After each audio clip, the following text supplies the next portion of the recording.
Click the first link in the description for the best Askreddit content.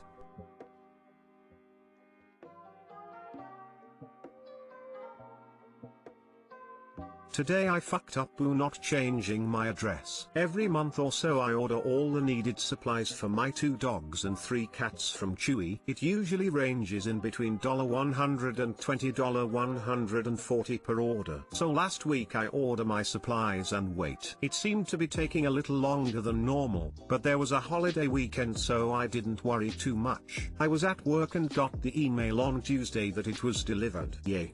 I get home, no box. Ask my other half if he grabbed it, he says he didn't see anything. A month or so ago a local shelter posted that they were in desperate need of cat food, so I popped on the Chewy website and order a couple cases, not too much, about $35 worth, to be delivered directly to them. Easy enough, don't have to leave my house. The address on my most recent order defaulted to the shelter. Shit, that is not the amount of supplies I can really afford to donate. Now, this shelter is a cat rescue, they don't take in any dogs. So I decided I should just ask for the dog supplies back. I shoot them a message on their website and explain my FU. I, embarrassed as hell, ask if I can just have my dog food back. I'd happily let them keep all the cat supplies. This would give me back about half of my order. Today they replied no, we donate anything we don't use to another shelter. I guess us humans will be staying in this month to keep the pets happy. Too long didn't read. I sent my entire month of pet supplies to the shelter by accident. I feel dumb, and I'll be a little broke this month since I have to buy it all again. Save that email and the receipt. At least at the end of the year, you can claim the donation on your taxes.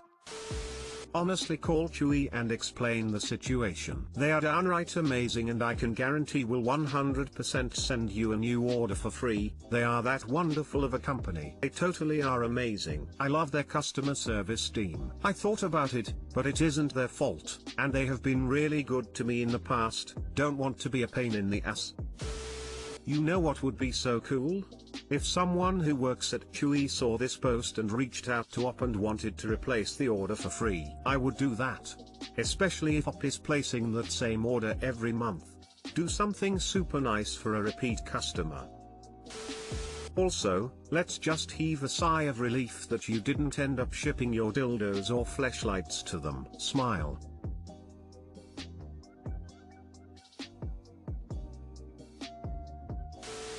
Today I fucked up by calling my overweight BF a cow. Okay, let me start by saying that when I get anxious my brain doesn't work. This happened when I first started dating my BF and I liked him a lot from the very beginning. He had some extra pounds which did not matter to me. He was and still is a very attractive man. We were doing long distance at the time and we would usually talk over the phone or text each other. So it was late at night and we were having a silly conversation. The would you love me if I had 6 legs and 2 heads type. I was very tired at this point but I was still having fun. But my tiredness obviously doesn't exactly go well with my anxiety. And then he asks, okay, if I were an animal which animal would I be? And without even thinking I blurted out, cow. Okay, let me explain my process at this point. I thought, hey, I love cows. They are kind and smart animals, loving and pretty big. I didn't consider that cows are associated with fatness. I thought that big equals strong. Cows are tall. He is pretty tall, 2 meters, and also bulls are strong. And also he has broad shoulders, big arms, so he is big in the more muscular sense. Having a few extra pounds didn't make him look any weaker. Well, once I said it, I heard nothing from the other line. It took me a few seconds to realize, I was horrified. He was offended and rightfully so, and even when I tried to explain my thinking process it didn't exactly make any sense, but thankfully he understood that my goal wasn't to be rude or imply that he is unattractive. I was just an idiot. We are still together and now I think more before talking. Too long didn't read. I like cows and said that if my BF were an animal he would be one. Ha ha ha, made my day. My thinking process is sometimes stupid too. This could be me. Glad it made you laugh. Ha ha, I find it funny now that time has passed. It is sometimes hard to just know how something is going to sound before you say it. Not to mention cows are female. Poor guy, not even a bull. In a past post you said you don't like your BFS weight 0_0, and if you actually read it, it says that it has nothing to do with attractiveness, but the health risks make me anxious. Yeah, there is so much missing context here. He was offended because you're already trying to make him lose weight. Also, the extra pounds he had do matter to you. You've said it yourself in another post. Even if it is because you want him to be healthy, and he knows that because you're trying to get him to lose weight. That's why he was so offended and upset. To him, everything points to you being serious. Nope.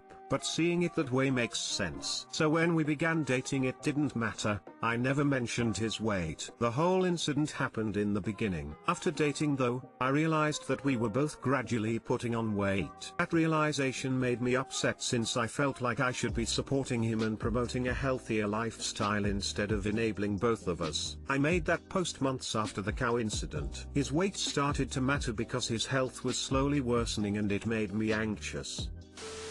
Today I fucked up by telling my mom I didn't love the dragonflies she stuck to my wall. This happened literally 5 minutes ago and is most likely the most bizarre thing that's ever happened to me. After a pretty long gaming session I decided to go to bed, and so I took the dog out and brought him upstairs, and to my surprise there were hyper-realistic dragonfly stick-ons plastered all over my room. Dozens of them. So naturally I'm pretty shocked by the initial sight, so I simply just say, "What the hell is this?" To which my mom replied, "Dragonflies, D." So then I realized that my mom had put all of the dragonflies up herself and wanted me to enjoy their presence. So, dumbfounded I asked, "Why are there so many and why are they so real?" And my mom said, "Don't you love it?" And I simply said, "Maybe if there were less." That was my mistake. My grand fall. My absolute dumbest move. Because then my mom responded, "So you don't like the effort I put in?" And I doubled back saying, "I love the effort, but this is kind of creepy." Again, wrong move. And my mom made this one clear. They're supposed to mean love, so my love is creepy to you? Now after realizing what it meant I was taken aback as to why plastering my room with lifelike dragonflies means love. Thinking of a way to make it better I said, "I love you too." And that was that. Or so I thought. I tried removing one of them to examine it, and my mom was apparently watching me with tears in her eyes saying, "Why are you taking away my love?" And so I explained I was just getting a better look, hugged her and went to bed. So now I'm sitting in my room surrounded by dragonflies and it's creeping me the hell out. Too long didn't read. My mom filled my room with dragonfly stick-ons, guilt-tripped me into liking it. Edit, I'm receiving quite a few comments already about my mom being insane,